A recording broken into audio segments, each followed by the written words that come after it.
All right, everybody, I wanted to show you proof here about the geometric and the algebraic definitions of the dot product, of the scalar product. I think it's really important that you're fluent between switching between the two of them, but also conceptually that you understand like why this tool works in the way it does both ways. So to do this, we're going to need two things. We're going to need to know how we can add and subtract angles with cosine, and then we're also going to need to know how we can write vectors in terms of their components. So the first thing I'm going to deal with is cosine. And so I'm going to draw a little diagram here where I've got two vectors and they make an angle. So this angle is going to be alpha, and this angle is going to be theta right there. I could call this big angle here beta. And the reason I'm using those letters is because I'm thinking about this as being vector A and this as being vector B. But I'm actually going to just step away from vectors for a second and just think about it as points and angles. So we'll call this the point capital A. We'll call this the point capital B. So what we're going to do is connect a right angle here, connect a right angle there, and drop this triangle down like this, and just name a couple other points that we're going to use. We're going to call this point O for origin. Let's see, A, B, so we'll call this point C. We'll call this point D. Here's E. And we're going to take one more point where if we go 90 degrees, so it's parallel to OD or OC, we'll call that point F. And what I'm going to try to do is look at what happens when I do cosine of alpha plus theta. Okay, so if I look at alpha plus theta, that's the same thing as doing the cosine of beta.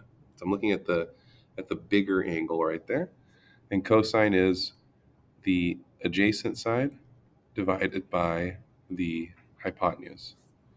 What I'm going to do is break that apart into alpha and theta themselves. So I'm going to use the two smaller triangles where I've got this triangle on the bottom and I've got this triangle on top right here. And I've done this before when I was talking about deriving cosine and sine's derivatives from first principles. So this picture should kind of feel familiar if you've watched that video. So what I'm going to do next is I'm going to break down OD into two parts. OD is actually equal to OC minus DC. And then if you remember, I drew a new line from A to F right here, this new parallel line to make a small triangle, and that's equal to DC. So I'm going to split up the fraction OC over OB, and instead of DC, I'm going to replace it with FA.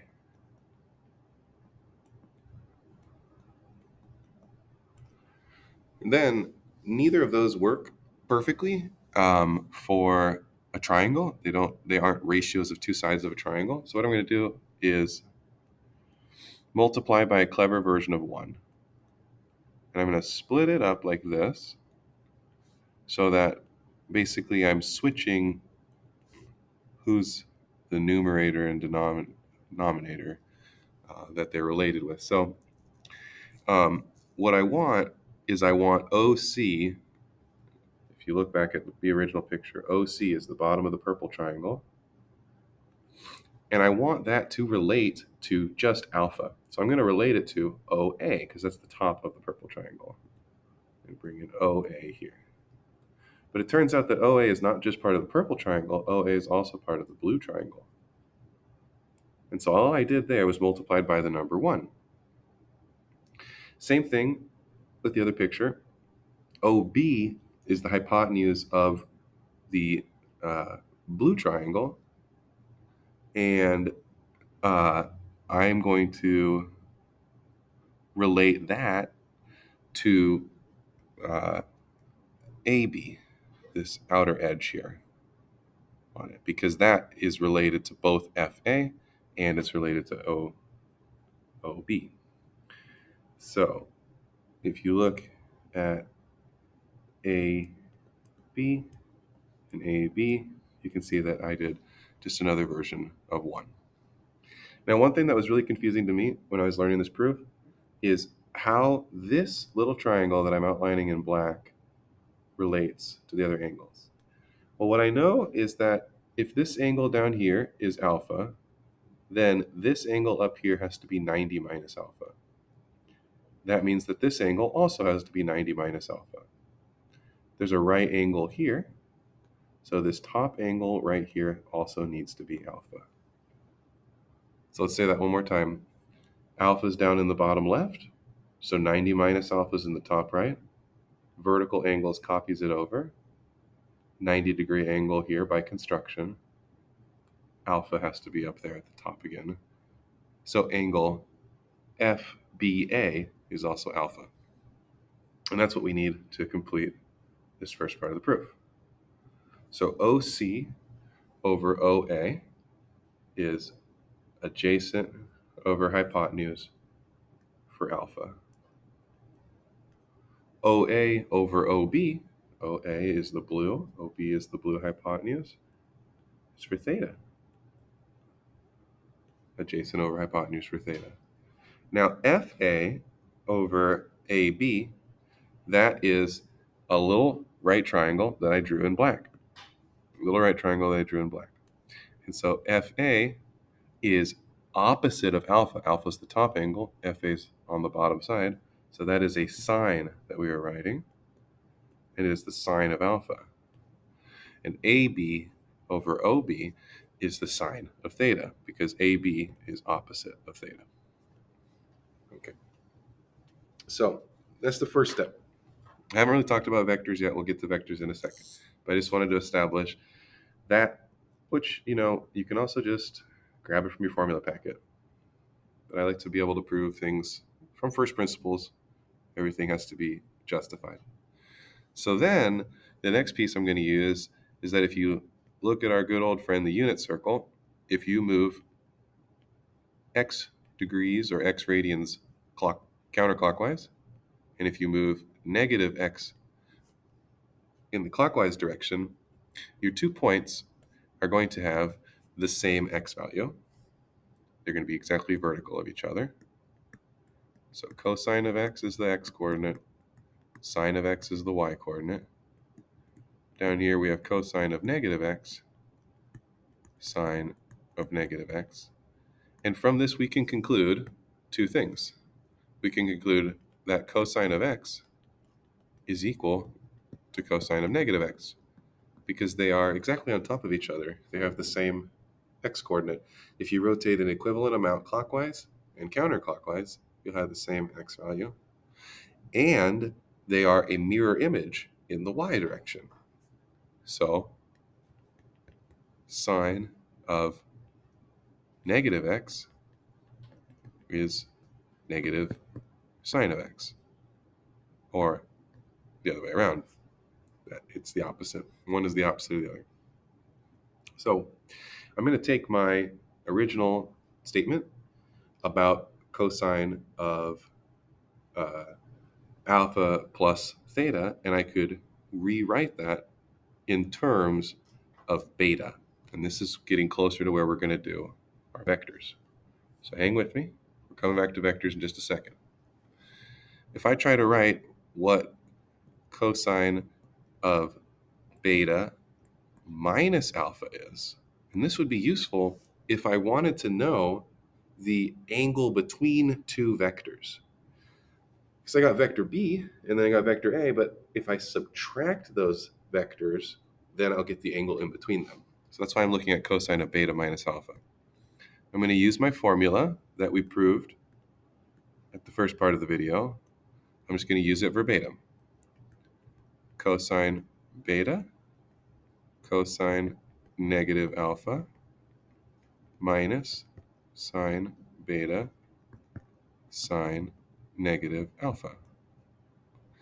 Then I'm going to use the fact that cosine of a negative angle is identical to cosine of a positive angle.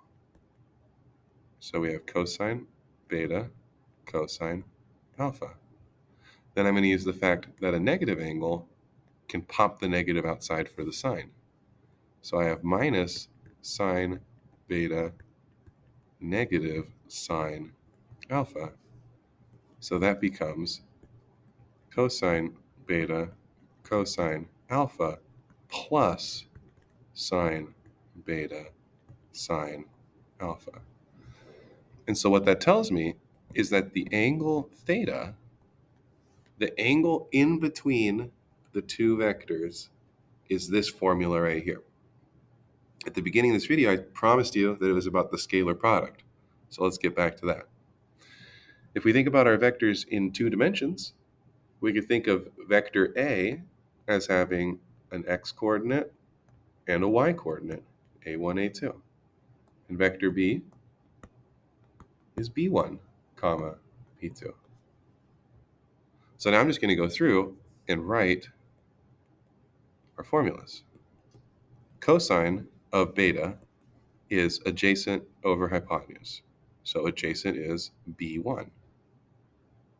That's the x-coordinate. That's the adjacent part of beta's triangle. Remember, beta is this big angle right there. So b1 over the hypotenuse. Well, what's the hypotenuse? The hypotenuse is just the magnitude. b1 squared plus b2 squared. Just like Pythagorean theorem, a squared plus b squared equals c squared. Same idea here. Cosine of alpha, very similarly, is a1 over square root of a1 squared plus a2 squared. Sine, instead of using a1 and b1, I'll use the second value because we're talking about the opposite side, the y value. So b2 over b1 squared plus b2 squared times a2 over a1 squared plus a2 squared. Now, notice there's a common denominator. The common denominator is just the magnitude of vector b times the magnitude of vector a. And the numerator is b1, a1 plus b2, a2. And so what I've shown you, totally from first principles, is that the angle between two vectors is the dot product divided by the magnitudes. So keep in mind what it means geometrically. Keep in mind what it means algebraically. You don't need to necessarily be able to do the original diagram where I proved the angle addition formula for cosine. Although you kind of should be able to, but maybe you don't need to know how to do that. You can just start from the formula at the bottom left of the screen because that's something in your formula packet. You can start from that. But you should be able to do, and it would be fair for me to ask you to derive the rest of it from there on out. So just be aware, and please comment and ask questions if you don't feel good about that.